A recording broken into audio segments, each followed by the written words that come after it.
Do you listen to the New York Times podcast? You don't. It's the one you don't. It's the most popular podcast there is, you know. Is it like a news recap thing, or? You've never even heard it? You don't know what it is? Do you know they made like $30 million a year? I've heard of it. You've heard of it. It's the Daily with the New York Times. I get all my American news from the late night comedy shows. I don't need any more. Here is their ad for the latest show, and I've heard things like this before from oil companies supporting their show. But this one really gets me. Listen carefully. This podcast is supported by ExxonMobil. What if the fuel in your tank could lower your car's emissions up to 85%? ExxonMobil is working to develop low-emission fuels that could one day lower emissions from trucks, cars, even airplanes. Learn more at exxonmobil.com/fuels. Now, I don't know what to say to that. It makes me angry. It makes me confused. It makes me angry again. What the hell? They're developing fuels. You have nothing to say to that. Well, have we started the show? Are we?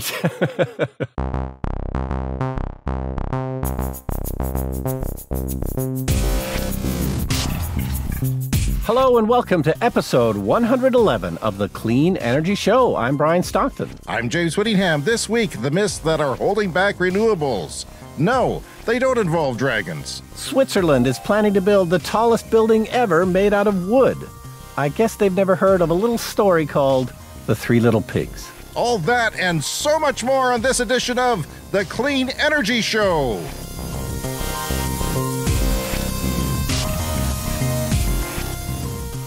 Hello, Brian. How are you this week? They've just announced that I can get my fourth booster today. Have you had your booster yet? Your fourth? Yeah, I've had a fourth already, so I'm way ahead of you. Any side effects? I felt it the most out of the 4 shots. Are you serious? Yeah, the most sort of like, tired kind of symptoms. It still wasn't bad, but I felt it the most. That's not what I wanted to hear. I wanted to hear, no, there was nothing. Well, I felt good about it because, I don't know, maybe that means it's, building up in my system. And finally, with the fourth one, I started to feel it. So I took that as a good sign that the vaccine is doing something. Okay, well, you have that to look forward to. I was at the Drive Electric event here in Regina, which was happening here and many places over the world. It's happening in Saskatoon this weekend as well, where we live.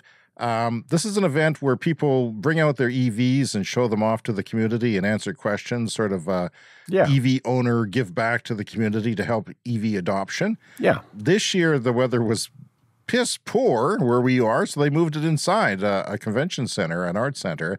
Drove some of the cars inside, and I was thinking, well, maybe I won't go because I don't do public appearances during COVID and indoors. But I looked at the video that somebody had posted, and everybody was wearing masks, so I went down, and immediately I was swarmed. So there's people You're there, a local celebrity, who listens to the podcast. In fact, they even mentioned the podcast in their public remarks. Matthew Pointer, who organized the event, one of the people who organized the event, said people were coming up to him and saying that they listened to the show. So I thought I would interview him, and I gave a little clip of Matthew Pointer talking to us at the event. So here it is. Yeah, and a bunch of people came up, and there was actually several in the crowd who said, yeah, we actually listened to the Clean Energy podcast, and we like it. It's a good glimpse of everything, from cars to solar to... Did anyone suggest a replacement for Brian? Not at this time. He brings down the show. It's clear to you. He's got a cappuccino machine, too, now, and it still hasn't really perked him up. Yeah, I think you should crank up the gigawatts on that thing, 1.21 caffeine molecules per inch. What's your favorite car here? You know what? I really like the EV6 by Kia. Yeah. The Ioniq 5 by Hyundai is also a really popular car. And what do you drive, a 3? I have a 3. Yeah, and if I could do it over again, I'd probably consider the Ioniq 5. Why is that? Well, the price point is incredible. It's got fast charging. Hatchback on it is nice. Nice fit and finish. The Tesla is great, don't get me wrong. But if I was to get another car, I'd probably look at some other options. What would you miss most about your Tesla? Probably the fast charging. Yeah. It's great for road trips. The network is spot on. I've driven my car to San Francisco, in fact, and it's amazing. 7,000 kilometer round trip, $200 for charging. So what do you think of that? He was kind of interested in the Hyundai. Yeah, and I went down to the show very briefly too, and I saw, the Ioniq 5 and the Kia EV6. I think those were the most exciting ones there. And the EV6 was parked next to Kia, our local dealer, who had a booth there, and they were sponsoring the show. And I asked the guy at the Kia booth, "Oh, can I sit in the Kia?" And he said, "Oh, you got to ask the owner." Yeah. And I was like, "Oh, it's not your car?" And it's like, "Oh no, we wish it was ours." So the exact same thing happened to me. The exact same words were exchanged. Yeah. So Kia doesn't have any extra sitting around. So whoever owns it brought it down to the show and was nice enough to let people have a look and have a sit. But Kia was jealous that it wasn't theirs. Yeah, and they said you can actually order them for free without putting a deposit down, and you don't lose anything. Now, let's say I ordered one and one came in a year from now, which is when it would, unfortunately. Yeah, a year and a half is what they told me. One of the people at the event who always brings his 2017 Bolt, he was an early adopter of the Bolt. He brought it all the way from Winnipeg. Wow. Jason Cruikshank, who's a EV organizer here in Saskatchewan, but he moved to Winnipeg. So that's a 5.5-hour drive normally. He had to charge that because the Bolt doesn't charge very fast. It only charges at 55 kilowatts on a good day. Well, it was +4 and snowy and rainy, and he had to charge an hour 2 times plus 2 10-minute stops, which he did because he was like you. He wanted to stop at all the chargers and check out the network. But he said he was only getting 30 kilowatt charging a lot of the times. So not only is the 55 bad, if it's not good conditions, and I don't think there's any preconditioning available on that model of Bolt, and not even on the new one either, that I know of. I would have thought that highway driving would, the charging and discharging would heat it up. It does in the Leaf because it gets too hot in the Leaf, the modern Leaf. Yeah. So you'd think it would have been, the battery would have been warmed. But it's hard to say sometimes what causes the charging speed. It's always a bit of a mystery how much speed you're going to get. And it's very depressing, and it's a difficult thing because that's a big commitment. And he bought a hotel for 2 nights here with he's got a young child, not too young anymore. And his wife was there showing us the car. And then he said, "Hey, do you want to?" People were starting to leave towards the end. And he said, "Do you want to drive it?" And I said, "Okay." So my partner drove it because she's the one who's going to be using it. And we tried our baby car seat in it because she needs one for work to get it in and out. The seats were just terrible, though. Oh, yeah. I mean, they talk about the Bolt seats being bad, and this family has augmented it with their own pad, but they are. I mean, I've had better seats in go-karts I made as a kid. They're just not good. They're like hard and a little bit of foam, like an inch of loose foam that you might have in a really cheap lawn chair that does virtually nothing. He's tried to reupholster them and do different things. If it was me, I would try, if I had the money, I would probably try sourcing seats from the new car and just swapping them out. I don't even know if you can legally do that, but they should fit. Or, Recaro aftermarket seats, something like that. Can you buy aftermarket seats? Oh, yeah, for sure. I didn't know that. That's an interesting option. Recaro's the big brand. The new model does come with a power seat, and they are much better, but some people still say in the reviews that they're not great, but they're a lot better. So I have to wait to sit in one before we buy that, because I swear I had a bad back after I sat in that car. Anyway, Brian, I drove it and my wife loved it. She loved it, and we used Android Auto with the maps, and that was our first experience with that. That's very cool. This has got a big screen. It's got a 10-inch screen, which is really big, actually, and that's nice. Great. And it does the job quite luxuriously.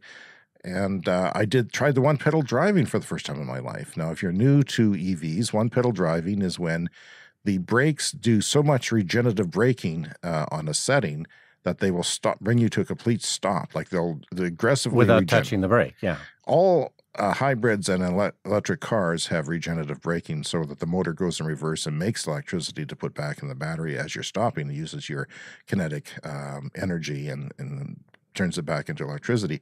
Well, it was my first time using that. How is it on the Tesla Model 3? Yeah, I love it. It's, there's many days where I don't even touch the brake. And this doesn't have, some will blend in a friction brake at the end under like 3 miles an hour, 3 kilometers an hour, something like that. This does not, but it still stops you even on hills somehow because the regenerative braking is just that hard. So my daughter, I'm teaching her how to drive. She's only 14, so it's not legally teaching her how to drive, but sometimes we go to a parking lot and play around. Yeah. And she says, well, why can't I use my left foot for the brake? And I said, it's wrong. It's wrong. It's not safe because, you could be using both at the same time. Well, this you don't even have to. All you got to do is go, a foreign object on the road. I must stop. You take your foot off the gas and it's immediately braking. You use the brakes, the friction brakes, the normal brakes for emergency stopping. So, that's cool. And then I floored it, and the frickin' thing just lost it. I mean, it was flinging dirt and debris all over the place as it just lost traction immediately. And this is a front-wheel drive. It has a lot of power. Yeah, and it's not even the most powerful electric car, but yeah. I had to use the brakes. I did another hard brake today because I had to avoid running over a squirrel. So probably, again, cost me on my Tesla safety score for hard braking. I'm torn on squirrels, the ethical issue of killing a squirrel or not, because one got into our friend Dean's attic and just drove him crazy and was relentless. And then I watched them on Mark Rober's YouTube channel where he was setting YouTube or squirrel obstacle courses, and they're smart little bastards. Yeah. So I don't know. I mean, they're probably smarter than Mark Rober, so I think they're pretty smart. I don't know if I could run over one or not. But on the other hand, I think, well, when I see a dead squirrel on the road, at least that guy is not going to go in somebody's attic and chew on their wiring and burn their house down, because that is possible. So, yeah. And there was lots of room at the back seat, I found. The hatchback storage is minimal. But other than that, it's comfortable. It's nice. You sit high when you drive it. You feel like you're sitting high. The Toyota Prius that we have is very low. It's almost sports car low. And the Leaf is higher than that, but this is higher than the Leaf still. So it's kind of nice high ride. And when you get out, it's nice and smooth, and you don't have to bend your knees and do a squat up. All right. Well, it sounds like you're inching closer to maybe buying a Bolt. Well, I guess no, Brian. I mean, some parts of it think that, Jesus, it's an awfully small car. It's smaller than the Leaf. It's smaller than the Prius. Can we manage with this as a transition vehicle? And then I started looking at some other things, and I don't know. But it's still a long shot. We have to sell the Prius for gobs and gobs of money for us to get one. And then I have to have one. You are counting down the clock to retirement. It's the end of June, and you'll be done. Yeah, I just have a few more things to do. I should, the next week should cover most of the stuff that I have to do. But I wanted to mention, because people keep asking me, well, what are you going to do when you're retired? And, typically I say nothing, because that's my goal, is to do nothing. Aside from this podcast, that's really the main thing. But I finally thought of something, like what my first retirement project is going to be. Do you want to hear about that? Sure. You got to pitch it to the crowd here? Okay, this is big. I'm going to make my own shoelaces. Did I just hear a tumbleweed? You're going to make your own shoelaces. Well, ladies and gentlemen, that's the Clean Energy Show. It's been a good run. We want to thank you all for listening. We will not be back next week, as Brian will be making shoelaces. Why? Who makes shoelaces? Why? I'm constantly annoyed by shoelaces. Like, you buy a pair of shoes, the shoelaces wear out, you have to buy new shoelaces. This is a terrible start to your retirement. Making shoelaces? That's what I could see you ending up as maybe in 30 years, with hair down to your feet and fingernails, 5 feet long. Well, once you try my shoelaces, you'll be convinced. But no, I'm constantly annoyed by shoelaces. Like, they wear out in your shoes, you go buy some new ones. And the first problem is you can never find the damn ones that you want. Like, they're always the wrong size or the wrong shape or they're wrong color or whatever. And then once we started internet shopping, I thought, oh, this is the answer to all my problems, buying shoelaces on the internet. But no, I don't know. It's still a problem. But years ago, there was this TV show called Going Deep with David Rees. I'm a big fan of David Rees. He's got a podcast called Election Profit Makers. And this TV show was amazing, where it would be like, each episode would be something simple, like how to sharpen a pencil. Like, that's an episode. Yeah. And how to make an ice cube. things like that. And one episode was how to tie your shoes. So Really? I learned, this was a few years ago, I learned all this stuff about shoelaces. And I thought, I'm going to get more into shoelaces, but I never had time because I was employed. So now I'm going to get into it. So the first thing is paracord makes the best shoelaces, which is like cord that they use for tying parachutes. Like it's really strong. And you can buy a few paracord shoelaces, but they don't come in enough like sizes and shapes and stuff. So I figured out you can buy those little like aglet things. You can buy metal aglet things and just a bunch of paracord. Where do you buy and you can the make your own things? shoelaces, whatever length you want. Where do you buy the aglet things? I could use some of those. Amazon. Yeah, I just found them on Amazon. I don't think they were there a few years ago, but now you can. You can buy the aglets and the cord in different lengths and colors. You just crimp them like they're metal, and you just put them on and you crimp them with pliers. I haven't tried it yet, but I've got to get me some of those. This is you're consumer advice you did not expect to get. You making fun of these shoelaces. You're going to be begging me. You're going to be begging me for a pair of these shoelaces. Tomorrow. I'll give you my what is it? My eyelet count or something, and you can do that. You'll keep us up to date. Yeah, I'll give you some updates. And listeners, cleanenergyshow@gmail.com if you are concerned about Brian or if you are interested in placing an order. I have a story for you, Brian. It was Easter holiday for my wife because she works at the same hours as the Board of Education as a social worker. So when the school kids are off, she's off. And so she thought she would do some long-needed tidying up of our laundry room because we live in a house without a basement and without a garage. So our laundry room is our catch-all for junk. Yeah. And it gets bad Us sometimes. too. I'm going to be working on that as well. She went in there and it was cleaning away and organizing things and hauling things out. We have this washing machine with a pedestal, and the pedestal has a washing machine in it. Don't ask me why I bought that. It was on sale at Costco when I was ordering my washing machine, and it was only like $300, and now they're selling for $840. So I guess it was a good buy. So you could do a small item in this little washing machine below your washing machine, say some whites or shoelaces.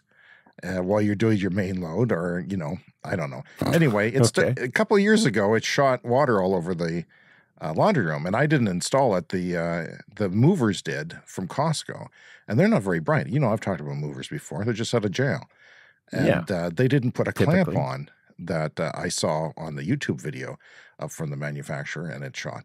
That's not my story. My story is when we were in there fixing that. We saw a hole in the wall. My wife said, there's a hole in the wall. There's a 1-inch hole in the wall. And I can see daylight. And I said, hogwash. That's not possible. We live in a climate that gets down to minus 42 sometimes. How would we not know there was a 1-inch hole in our climate house? And your climate walls are super darn thick. So that would have to be a very deep, long hole. They're double 2x4 construction offset to prevent thermal bridging. Look it up. And then there's like 2 or 3 inches of styrofoam on top of that, rigid hard, so it's a thick wall. And then there's 2 layers of siding on the outside. And there it was. There was daylight and a draft. It was from when they installed the solar panels and the car charger in the front driveway. The electrician drilled. Now, keep in mind, my mother died, and I wasn't too upset about this, if you're wondering, because she was very old and we didn't get along very well. But my mother happened to die right when that was happening. And I don't know if the guy mentioned it to me, but I don't, I knew that he drilled a hole that didn't work and it had to come up from somewhere else. I just assumed he would fill it. It was the fog of war. It was the fog of war, the fog of holes. It's covered on the front of the house by the thick cable coming up from the ground where the cable goes up to an external outlet for 240-volt driveway EV charging. Yeah, so the cable goes in front of the hole, so you just can't see. More or less. You can see that there's a hole there because there's a cut hole in the siding, but you can't see that there's a hole there that goes right inside the house. But there was for 4 years because we just celebrated our solar anniversary on the weekend, 4 years. So it's been there for 4 years. And I kept thinking, when the fan runs in the house, when the DC fan runs in the furnace, it's colder than it used to be. And now I know why. 4 years of a 1-inch hole in a very cold climate. And now I'm wondering, like, does the radon readings that I took with your radon detector even work? Like, do I need to go look at that again because there was fresh air? Yeah, because you're getting tons of fresh air from that. So it's incredible. It's just incredible. So I went out and I bought the most expensive foam expanding filler stuff that was anti-pest in case a mouse decided to chew on it and come right in. And so I bought that and filled it up, and now it's more insulated than it was before, that 1 inch. Well, they always say, like, when you're insulating your house, like, one of the problem areas is like the doors. So if you've got a little crack at the bottom of your door, like just a couple of millimeters, they say that that's kind of equivalent to having like a 1 inch hole in your house. Really? But you had a 1 inch hole in your house. Yeah, and it ain't good. Let me tell you, people, it ain't good. It ain't good at all. I'm so happy that's taken care of, and I'm going to move on though, Brian, because Corvette is making. There's going to be an electric Corvette, and I'll tell you why I'm happy about that. It's because I hate Corvettes. Why do I hate Corvettes? I'm not a car person per se. People think I'm a car person because I'm all about EVs. Yeah, I'm about EVs because I think they're cool. I always expected them to be cool since I was a kid, but I'm not really a car person. I kind of liked Corvettes around 1985, 1986 when they came out with kind of a new styling, and thought, oh, I saw one that was cool. Well, I wouldn't mind having. I'm probably going to get one when I get rich. Yeah, that'll work out. Yeah. But now my neighbor bought one of those very cars when he was having a midlife crisis in 1985. Like a classic one. Yeah. Well, no, it's not a 1985 one. Yeah. Yeah. But it wasn't. It was new to him then. So he had put all of his money into it. And it's just, I swear, Brian, when he washes it, I have to look away and cover the kid's eyes because the man is like having some sort of sexual interaction with his car. He just loves his freaking cars, and he washes them every 3 days, literally every 3 days, inside and out, detailing them in nice summer. The hotter, the better. He waits to the peak heat of the day, and it's. I think some laws in Utah are being broken. That's all I'm going to say about that. But the damn thing is noisy. Now, getting back to my house has rigid foam insulation, so it's not soundproof. Not very good soundproofing. The sound goes right through the rigid foam. And his drive is adjacent to my house, like right adjacent. So he wakes up the kids every morning at 7:30 before the pandemic, starting his Corvette during, say, May, June, July, August, and October. It's that loud, like just pulling it out of the driveway? No, just starting it. It's very low and rumbly. And, people like the noise, but, I mean, just starting it, you start an electric Corvette, and my kids would hear nothing. So, I don't know. But it's coming.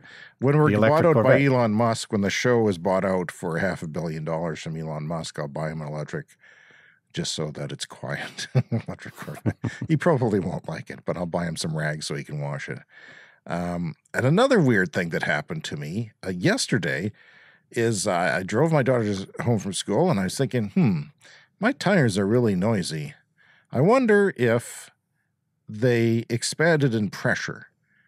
Because I uncharacteristically filled them to the right tire pressure during cold weather in the winter. Yeah. And I never do that because it's cold. It's too cold. It's a pain in the ass to do when it's cold. Yeah, and you got to get down in the snow, and it's, your fingers, you got to not have gloves on. So it's not something I do. But I lost air in one of my tires because my tires were new and they were put on earlier in the winter, and one of them ended up losing air and causing my thing to go off, so I had to fill it. And so I filled it to the proper temperature, the proper pressure, and they were 10 pounds over that now. And it was only +5 or something yesterday Celsius. Yeah. And I don't know if it was like -17 when I did it, but that was 10. And that's a really good thing I looked, because that, it's not safe, and they could have blown, they could have been pushed to the max. I was probably getting my best fuel economy that I ever got in a Leaf due to the high tire pressure, unfortunately. But also the road noise was unbearable. Yeah. Years ago, I had an AMC Gremlin. I know, very cool. And I was filling up air in the tires one day, and I was really lucky it didn't explode. I can't remember exactly what happened, but I I screwed it up. Like I was trying to fill it to like twice as much as it should have. Why? And I can't remember the circumstances, but I realized it and I was like, oh crap, this could have exploded. And I let a bunch of air out and it was fine. But so that's how I spent my afternoon, was letting air out from every tire. And but now, I mean, it's only plus 4, 5, 6, 7 degrees. I mean, it's going to get up to, summer temperatures soon. Am I going to have to do it again? Is this an ongoing thing? And if so, then I want solid tires. I want airless tires to come into being. Well, you keep hearing about that. Every couple of years, you'll hear a story about airless tires are coming, and so far they're not. Another thing is I've been shopping for EVs, and the Quebec dealership of one of the Chevrolet dealerships in one of the suburbs of Montreal had Bolts for $29,000 instead of like $39,000. And I thought, did they get a new batch in? Are they a new lower price? Well, no, they took off the $10,000 and didn't tell you. They took off the rebates and didn't tell you. Yeah. Which you don't qualify for because you don't live in Quebec. Yes. They said, here in Quebec, we have generous rebates. So they knew I wasn't from Quebec because I did an Auto Trader inquiry. But I'm finding that in shopping for EVs, I don't know what the price is, because is it taken off? They don't say so. They almost never say so. And that's really frustrating because it's making it difficult. Yeah, I agree. It's confusing. There's nuances in some of the vehicles will have small packages that add up to a few $100s or a couple $1,000s, and you don't know exactly what has been on this particular vehicle that may make it more expensive. So it's getting really hard to tell, and that's they shouldn't be allowed to do that, Yeah.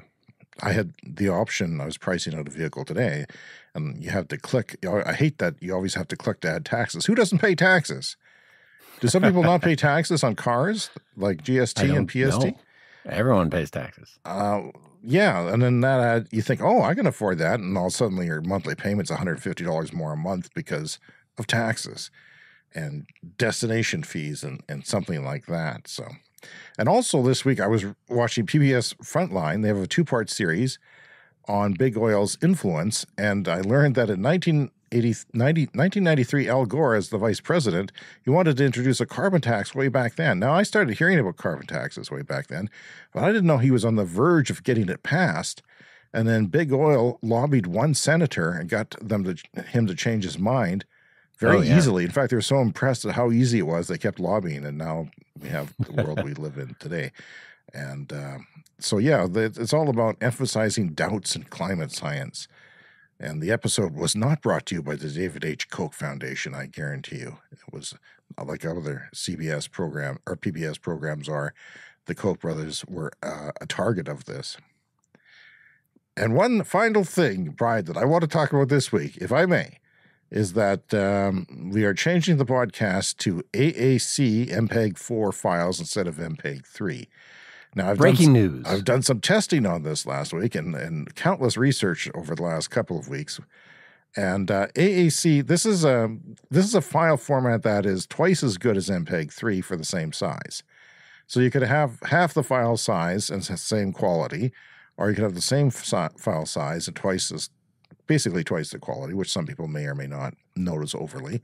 But the point is, it's a superior file size that's been around, but not everyone supports it. Deezer and Pandora don't support it. I know Deezer will take our podcast off their listings. Deezer is like a Spotify that no one uses, but they're trying to get market share. I'm not sure about TuneIn. If you guys are on any of these platforms and are successfully listening to this show, then please fire us an email and let us know. I'm switching. I'm saying, Lipson, our host, says don't do that because you want max. I'm saying screw it. If we lose 1% of our people, I want that damn file size, quality, and the hell with you. I'm the hell with the world. It's 2022. They've been pushing for this for my whole podcast career of almost 20 years, and nobody's. Come on, people. Yeah, MP3 was created decades ago. It's not that good, but it's the standard for whatever reason. I'm finding, Brian, that sound is actually more complicated than anything else, that there's more nuances and problems and subtleties to sound than there is to picture. Well, I tell this to my film students because, you can take a modern digital camera and take a pretty good picture or video of any kind of scene out there in the world. But to capture that same scene audio-wise, it usually takes 50 tracks of sound to do that. Like, you can't just point a microphone somewhere and automatically get good sound. It's a much more complicated thing.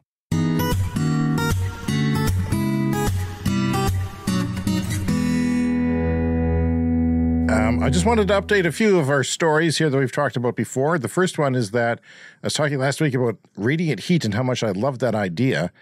It is available in the BZ4X Toyota EV. Yeah, and this is where there's an extra sort of heating panel by your legs. Is that right? That's right, yeah. It's just under the glove box, and it radiates downward onto your legs to ostensibly make you use less cabin heatings, which would save a lot of energy in an EV and give you more range. It was first introduced in the BMW iX, I learned, so Toyota is not the first people to use it. And I was watching another review show on YouTube, and they were saying that everybody is calling the BZ4X Buzzforks for short. So yeah, because Toyota has a terrible naming tradition for their cars. So yeah, BZ4X, that translates to Buzzforks. Sure, I'll go for that. We did talk about a giant solar and wind farm being built in Morocco to supply the UK with clean energy via subsea cables. Power cables under the ocean. The twin 1.8 gigawatt high voltage direct current subsea cables will be the world's longest, and I have an update to that. The subsea cable manufacturer XLCC is going to build a factory in Scotland to supply four 2,361 mile long or 3,800 kilometer cables. That's a long cable. I've got some long extension cords, Brian, but that's a doozy. That's a really long cable. I'm trying to think of between what 2 points in North America is that? That's like from here to San Francisco, considering that our friend there went 7,000 kilometers. That's a long, continuous cable. Like, it has to be continuous. They have to put it underneath. There's not a junction box. Yeah. It's crazy. Well, what if a squirrel chews through it? What do they do then? That's why you should always run over squirrels, or at least not feel sad about them. Yeah, or especially those scuba diving squirrels. So the first phase will be open between 2025 and 2027. And that is, of course, the idea that places that have more clean energy, such as sunshine, you can build a giant solar farm there and pump it. This has been talked about, maybe going from Arizona to Canada and things like that, or just going back and forth, just because people have intermittent sun in some places and wind in others, and having those lines connect everything makes it work better. So I've got a follow-up too to a story we talked about last week, and this is the province of Quebec here in Canada.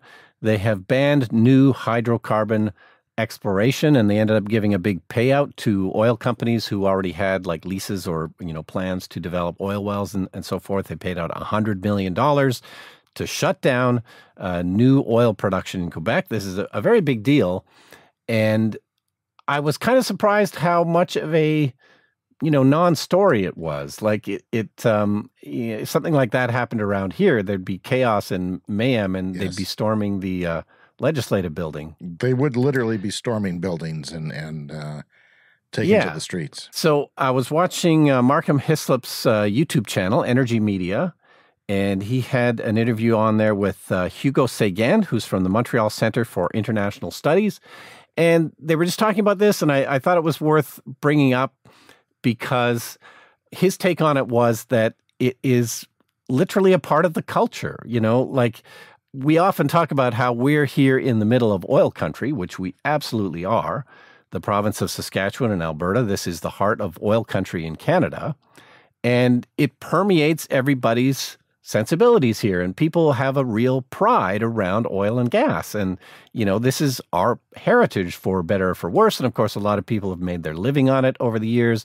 So much money has been made in oil and gas. So yeah, it kind of makes sense that people have a pride in it. The emotional attachment I don't quite understand because, everyone knows these things pollute and cause pollution, and that's bad. But anyway, in Quebec, it's kind of the opposite. They, their pride revolves around their hydroelectric power. So, Hydro-Quebec is their utility there, and it's just a very clean electricity grid there, where most of it comes from hydroelectric power. And this is something that all Quebecers kind of know about and take pride in. So it's just a totally different culture and kind of the opposite of what we have here. So I thought that was, well worth kind of talking about and mentioning. I like it how Markham Hislop, who has a podcast and is mostly on YouTube and is an energy journalist in Western Canada and located in British Columbia, he sometimes gets to the culture of these things because he's been reporting on it. And, I think he was raised in Saskatchewan and worked in Alberta and has been through oil country in Canada and knows these things. It is interesting to see that. And I do have a story on Quebec Hydro coming up later in the lightning round, which will be at the end of the show. And the other thing I'll mention too, which we've said on the show, is that Hydro-Quebec, the electric utility, has a bunch of patents to do with lithium-ion batteries. They were one of the inventors, basically, of modern lithium-ion batteries. So I don't know if the average Quebecer knows that, but again, it's part of the culture there somehow. Alberta in Western Canada has wanted to build an Energi East pipeline through there to the, tidewater at the east side of the country, and Quebec said, not in our property, no. And I can't remember if I've told this story on the podcast before, but I met a guy one time whose dad was a professor in Quebec, oddly enough. And this guy's dad was the one who basically invented the process for getting oil out of the oil sands. Wow. This was back in the 70s. He was doing research into oil production. And it was often thought that oil sands production was just impractical because it was just too difficult and too expensive. And this guy's dad basically invented this procedure in the 1970s for how to get oil sands oil out of the ground and use it. But the conclusion at the time was, okay, well, this is how you do it, but it'll never be practical because it's just too damn expensive. It just takes too much energy to do it. But of course, the price of oil was much lower back then. So, it's only once the price of oil went to a certain level that, this is now practical, I guess. So let's do it. Yeah. And it used to be $80 a barrel before you could make a profit on oil sands. But now it's getting lower and lower. In fact, it might even be $40, which is not good news for the planet, Brian, if that happens. And the oil's going to be up for a while. In fact, the Royal Bank of Canada today was had a press release out saying that oil, gas consumption is going to be very high for a long time thanks to the war, but I think they're kind of biased and they should shut the hell up. Yeah. Because I don't like them. They denied me my first mortgage. I'll never forget that. But at the same time, when we were in university, they used to let us take out $5 in bank machines. So if you had an account balance less than 20, you could still access some. So that was nice. Yeah. No, I had one of those early Royal Bank bank machine cards. It was a sweet deal. Early days of bank machining, people. We are very old. And by the way, here in the province of Saskatchewan, we were pioneers in bank machines. We had the first automated tellers through one of our financial co-ops here. Yeah. It's funny how that happens. We invent a lot of things here, and then we're still kind of a hillbilly part of the world. Including passive solar houses, of which yours is based on the design for one of the very first passive solar houses. That house that was a test house, they initiated the first heat exchange recovery ventilator because, so our tiny little province with people who love oil have done some great things in the past when they can, and we're not doing it now, and it kills me, Brian. It kills me. There was a fellow passed away here recently in Saskatchewan, David Surgic, and he was a real pioneer in geothermal energy. And I think, talked about it before. My university was exploring geothermal heating back in the 70s, and this guy, David Surgic, was one of the leads on that project. And again, very innovative. He passed away recently at the age of 92. So, sorry to hear that. But the innovators are long gone around here, aren't they? They've all moved on. All right, I've got 3 myths holding back renewables that the Yale School of the Environment published recently. They're involved in the publishing of it, and I thought, that's kind of interesting. So let's see how they sum it up. And the first myth is that grid reliability is a problem. This is something I hear a lot, don't you? I mean, I hear that all the time. The grid can't take this or that. But the System Average Interruption Duration Index, which It's complicated. I'll give you that. It's SAID. It's something that the grid people talk about, SAIDI. And this is a metric on how good your grid is. So let's just look at it that way. Germany, where renewables supply nearly half of the country's electricity, has one of the best measurements of grid reliability in the world. In 2020, the SAIDI was just 0.25 hours. And if you compare it to other places, only Liechtenstein and Finland and Switzerland did better in Europe. And you know what was terrible? United States. Oh, yeah? So places that also like France was 0.35, so it was significantly worse. It was 50% worse where they have nuclear, and you think nuclear is reliable, nuclear is steady, you can count on nuclear. Well, the place that has nuclear is worse off than the place with renewables. That is 50%. And of course, this could be not necessarily to do with the plants themselves, but everyone's got infrastructure, and so there's different things involved. Yes, but those nuclear plants we've talked about recently are down. Half of them are down, in fact, right now. I'm going to talk some more about that later. But Sweden was bad too, and they are relying on nuclear. They're really bad, actually. Sweden. As for their outages there. And I'll say, too, out at my lake here nearby, they've had the worst of the spring blizzards. It's been ridiculous. We didn't do so bad here, but the power was out in my cottage area. I wasn't there, but over 24 hours. So if I ever do build a new cottage, I think battery backups are going to be essential. Because you are talking about solar, right? If you have solar, well, maybe by the time you get around to doing this, after your shoelace project is done, you could get a battery.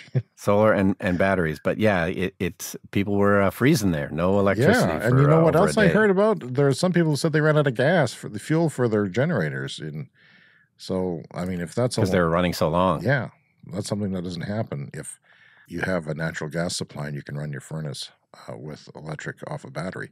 The United States, where renewable energy and nuclear power each provide 20% each, had 5 times Germany's outage rate. And keep in mind that Germany is at 50%.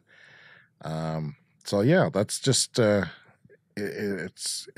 it's a myth, and that the current situation proves it.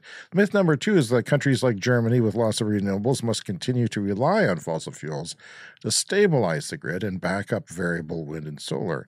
So as the percentage of electricity generated by renewables in Germany steadily grew, its grid reliability improved with those renewables. So the reliability, you can watch it go up as they've added renewables. And its coal burning and greenhouse gas emissions have substantially decreased. And in Japan, following the reactor meltdowns, more than 40 reactors closed permanently or indefinitely without raising fossil fuel generation or greenhouse gas emissions because they did a lot of things for electricity savings to address that, and renewable energy offset virtually the whole loss of nuclear reactors that were shut down. Didn't know that, wasn't aware of that, so that's interesting, and it's a good case study for that argument. Because solar wind, this is myth 3, because solar wind and wind energy can be generated only when the sun is shining or the wind is blowing, they cannot be the basis of a grid that has to provide 24/7 electricity year-round. Well, while variable output is a challenge, it is neither new nor essentially hard to manage. No kind of power plant runs 24/7, not even nuclear, 365 days a year. It's something I've been learning a lot about lately, hearing a lot of stories about that. And operating the grid always involves managing variability and demand time. So seasonal variations in water availability are another thing with hydro, even, that you have less water in certain seasons. So you have to deal with that. Drought reduces electricity output from hydroelectric dams, and nuclear power plants have to be shut down for refueling or maintenance. And big fossil fuel and nuclear plants are typically out of action roughly 7 to 12% of the time, sometimes much more. And a coal plant's fuel supply can be interrupted by a derailment of a train. Well, I don't care about coal because coal's not in the picture. We're not going to talk about coal because we can't do coal, but if people talk about nuclear as an option. Every French nuclear plant was on average shut down for 96.2 days in 2019 due to planned or forced unavailability, and that rose to 115 days in 2020 when they only generated 65% of the electricity that they were theoretically could have produced. I don't know. That's incredible to me. So most of the discussions of renewables on batteries and other electric storage technologies to mitigate variability will use this sort of technology, and there's a lot of them. This is not surprising because batteries are rapidly becoming cheaper. You know, we all know that, 18-20% a year, maybe not this year, but it will continue and widely deployed. And at the same time, new storage technologies with diverse attributes continue to emerge. There's 30 different kinds of battery storage that the U.S. Energy storage database lists. I looked at them. There's lots of different chemical batteries, but there's also, you know, some of the weirder ones like that tower you talked about on a previous podcast that will lift weights and then lower them. Mm-hmm. Basically build a building and out of blocks and then unbuild it again to capture the energy from the bricks going down. Yep. Yeah. But, you know, people are just, these myths are baked in. They read them once on Facebook and you can't argue with the person because they believe it. But, you know, do your research, people. And I don't mean on the bad places. Yeah. It's, I don't know, like things are definitely changing even from when we started this podcast 2 years ago. Minds are starting to get changed, but it is a super slow process. I want to skip ahead since we're talking about grids and grid power. So, do you know what the electric utility in Finland is called? No. It's called FinGrid. Ah, that's a good, fun grid name. FinGrid. A lovely, appropriate name. So, this is a report from a website called Renewables Now, and the Finnish transmission operator, FinGrid, they've started to limit the power going back and forth between Russia. So there's sort of two parts to the story. One is we've been talking a lot about energy and Russia because no one wants to buy their energy from Russia. But I didn't realize that there were necessarily grid connections at play. And there is. So in Finland, they trade electricity on the grid back and forth between Russia. And they're starting to change some of the limits and stuff. So they're not cutting off Russia, but they are trying to limit the amount. And it's, you know, I assume partly political, but also partly practical. You don't want to rely too much on grid power from a country where there's a war going on and there could be disruptions. But this article also mentions their nuclear capability in Finland, and they had a nuclear power plant come online recently. And it is, we often talk about how long this takes to happen. And it was like, you know, a project from a couple of decades ago is finally coming online now. Wow. Wow. I'm not sure all the machinations of why it was delayed, if it was just technical or other reasons. But yeah, so amidst all of this, they've got another nuclear power plant coming online in Finland as they adjust, you know, how the power flows back and forth between them and Russia. Yeah. Well, we got to keep going, Brian, because we're way over scheduled here. Canada, we mentioned a couple of weeks ago, is now offering a $5,000 rebate on more vehicles for EVs than it used to. Okay. They are wanting to get the pickup trucks and SUVs involved in that. But what was sort of lost in that somebody on Twitter pointed out, was that you can now have the full rebate for plug-in electric hybrids over 50 kilometers. I think it's 50 kilometers of range, not on the battery size, but on how far it gets you. So, you know, efficient vehicles will be rewarded. And because I'm shopping for a vehicle, I went through them all, and I was excited for a while, and then I realized, no, they've included the thing already, and I can't afford that. Suddenly I saw myself in a giant SUV. So with some towing capacity, I'll get to that in a second. So the Lexus NX 450h Plus is $70,000. Okay, not James's price range, 58 kilometers of range. That's pretty decent. You know, I'd like to see these things have 60 kilometers of range, especially outside of, well, anywhere, actually, because you're either, if you're not cold, you're hot, you need air conditioning. And that uses up a lot of your bit of your range too. The Volvo V60 recharged extended range is $60,000. And that gives 87 kilometers of range, which is probably what my Leaf gives me now, my full electric vehicle from the first generation that's with a battery degraded. The Chrysler Pacifica hybrid minivan is $50,000, and it's $51,000. Not bad for a big vehicle. Ford Escape plug-in hybrids are 60 kilometers of range, and I thought that's pretty good. And they're the price isn't bad. It's $47,700 before rebate. We're getting closer and closer to James' price range. Well, in the right direction, but not close, I wouldn't say. That's 3,300 pounds towing capacity, which isn't great, but it's kind of interesting. Then we have a towing winner, Brian. This is the Dream EV that could cover all of James's problems, all of James's transportation needs, towing, traveling long distances, and city driving. Everything a James needs. It's the Kia Sorento plug-in hybrid. It's 51 kilometers of range, which is better than some of the other ones, which like the Prius Prime was 40, which is pretty useless. It's not great, but it's $45,000, and it's all-wheel drive as standard. Let's see here. It's not as powerful, though, as the RAV4 Prime, but it's got a whopping 4,400-pound towing capacity, which is really good for something like this, and would do me just fine because my SUV is 4,500 boat towing capacity. So that's pretty cool. Yeah, and you like to tow a trailer, so there you go. Yeah, like I said last week, though, it's tense thing to do. But the Hyundai Tucson plug-in electric EV, PHEV, is 53 kilometers of range. It's $46,000. It's only available in the luxury trim. The Santa Fe PHEV is 48 kilometers and $44,000. I guess that's about the cheapest one. And the RAV4 Prime, which you cannot buy anywhere in the freaking world because they cannot make them, is $45,000. And it has 68 kilometers of range, which is really good. That's kind of like the Honda Clarity plug-in electric hybrid, or the later Volt with a V scenarios. So that's really good. It's only got 2,500 pounds towing capacity. The RAV4s are not good for towing, but it's also the second fastest Toyota there is. So that's a great vehicle. Just can't buy it. Yeah, and you probably don't really want a plug-in hybrid. You want a full EV, but hey, these are some options. This is the Clean Energy Show.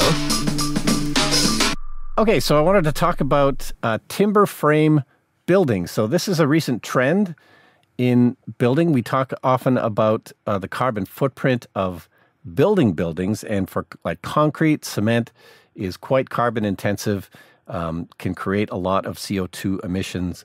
So people are starting to figure out how to build again with wood, with timber. So in Switzerland, they're going to build what is now going to be the new largest timber frame building, and it's going to be about 20 stories tall.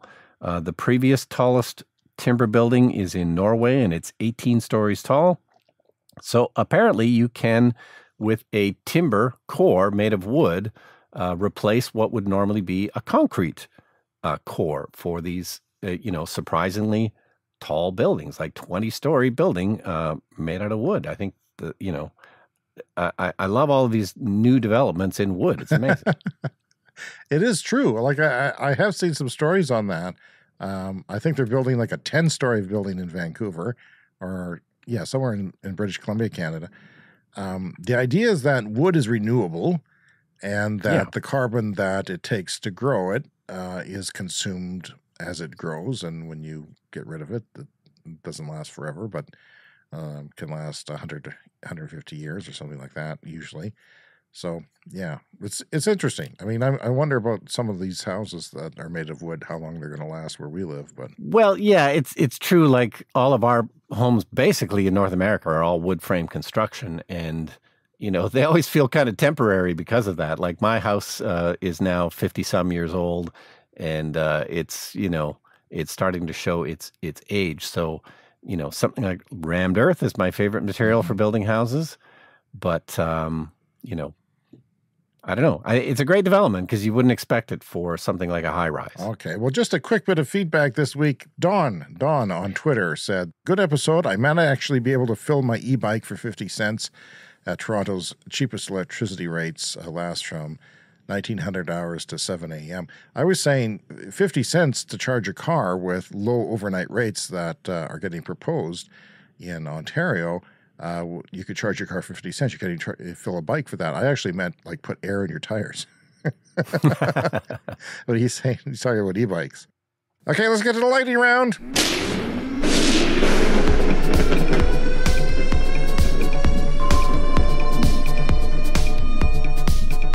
Oh, Nelly, it's a good thing we're in new compression format because we've gone way long this week. I apologize. Here, from Electric, Tesla stock has tumbled as much as 10% this morning. This is Tuesday. We're recording this amid a broader market setback. Tesla seems to be particularly affected after India shut down the idea of Tesla importing cars from Giga Shanghai, which is too bad, and questions about Elon Musk buying Twitter. Your thoughts as a major Tesla shareholder? Yeah, well, I think Tesla would probably want to have a factory in India anyway, and that's probably part of their long-term goals. But, you know, in the interim, they don't appear to want imports from China. So, you know, they really want a factory in every major market. So, you know, I think they will probably get around to that eventually in India. So, I don't know. We'll see. Ford has officially, this very day, started the actual production of the Ford F-150 electric Lightning pickup truck, saying that today we celebrate the Model T moment for the 21st century.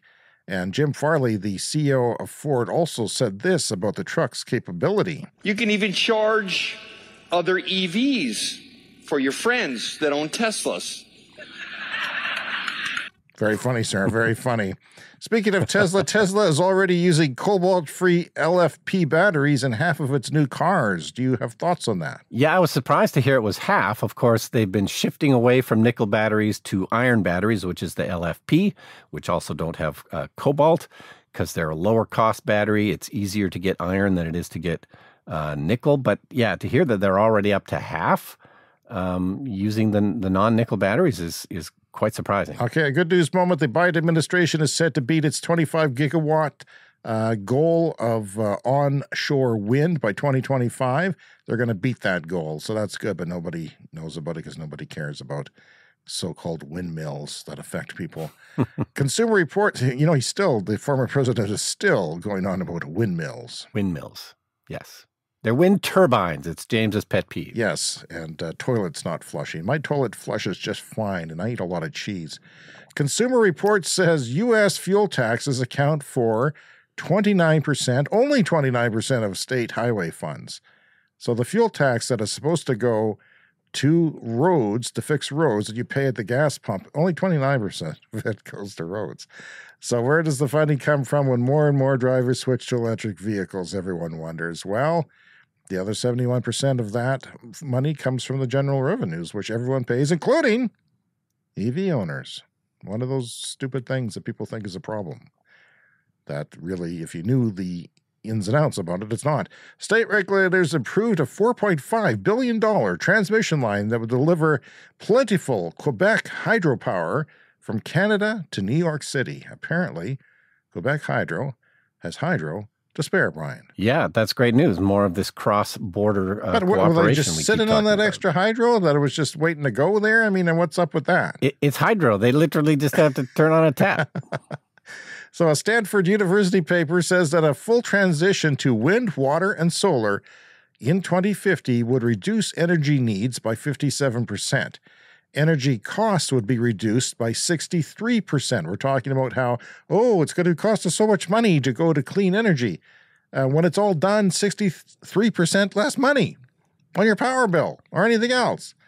And if you include the savings of energy plus the savings to health, it's 86% reduction.